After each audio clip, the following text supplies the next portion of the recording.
Ciao a tutti, io sono Carlo del corso di fotografia online e gratuito di Player 2 Lighting e in questa lezione parliamo del libro Comprendere l'esposizione di Brian Peterson. Se da una parte videocorsi come quello di Player 2 Lighting aiutano tantissimo, soprattutto all'inizio, bisogna ricordare che l'unico modo per diventare davvero bravi nella fotografia è scattare tantissime fotografie ed è altrettanto importante partecipare a eventi dal vivo e studiare sui libri. E devo dire che leggere questo libro sembra quasi a metà tra le ultime due cose. Infatti via via che andiamo avanti nei capitoli ci sembrerà sempre di più di partecipare a uno dei tanti workshop organizzati dall'autore che è Brian Peterson. Questo qui non è un libro super tecnico e difficile che si concentra su dettagli della teoria che raramente ci servono nella pratica, ma è un libro dove l'autore condivide la sua esperienza e i ragionamenti che fa mentre scatta le fotografie. Per farvi un esempio, quasi subito ci tranquillizza che nonostante il terrore delle aberrazioni cromatiche,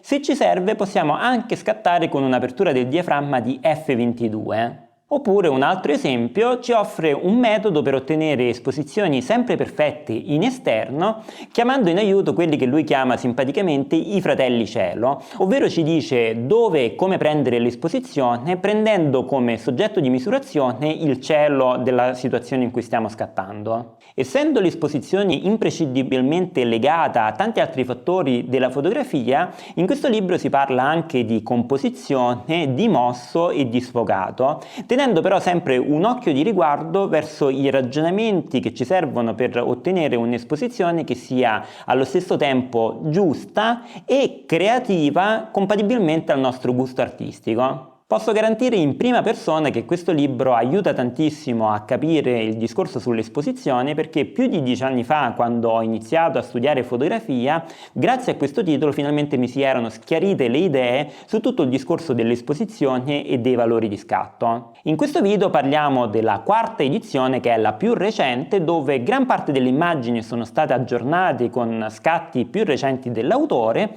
ed è anche stato aggiunto un capitolo incentrato tutto quanto sull'illuminazione utilizzando i flash.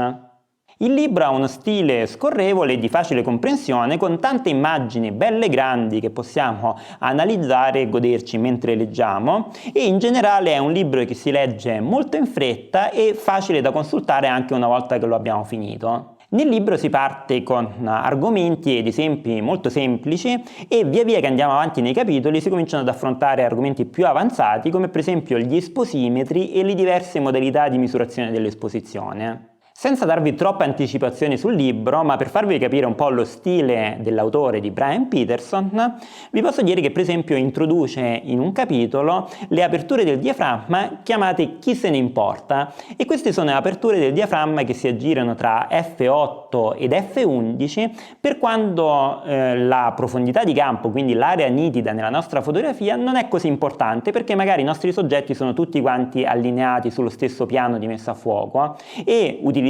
queste aperture del diaframma diventa una scelta comoda da utilizzare perché ci permette di avere una messa a fuoco che quasi sempre risulterà corretta e allo stesso tempo andiamo su valori che sono quelli ottimali per quasi tutti gli obiettivi a livello di qualità di immagine. Una cosa che mi piace molto di questo libro è la presenza dei dati di scatto per tutte quante le fotografie. Se avete seguito il corso di fotografia di Player 2 Lighting sapete che anche io metto sempre i dati di scatto perché ritengo che sono dati molto importanti a chi sta studiando la fotografia per permettere di sedersi e analizzare con calma la relazione che c'è tra i valori di scatto e il risultato finale di un'immagine. Ammetto che a più di 10 anni di distanza questo libro riesce ancora a influenzarmi, infatti penso che nei prossimi mesi, dopo che adesso l'ho riletto, ricomincerò a scattare di più a f11, visto che con il tempo mi sono un po' abituato a scattare sempre sull'apertura più luminosa del mio obiettivo, cosa che è un po' sbagliata perché in alcune situazioni non è necessaria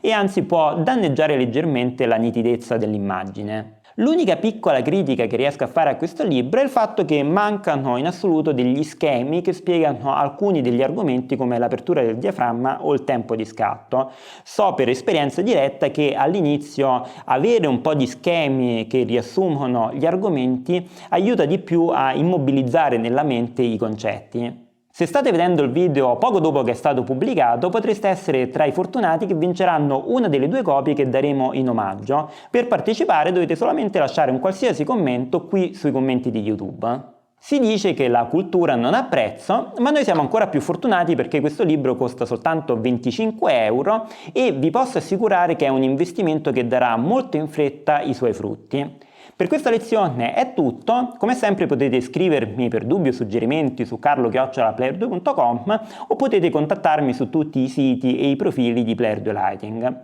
Se ci sono argomenti o libri che vi piacerebbe trattassimo qui su Player 2 Lighting, mi raccomando scrivetelo nei commenti. Grazie per aver visto questo video, mi raccomando scattate tantissime fotografie e ci vediamo al prossimo!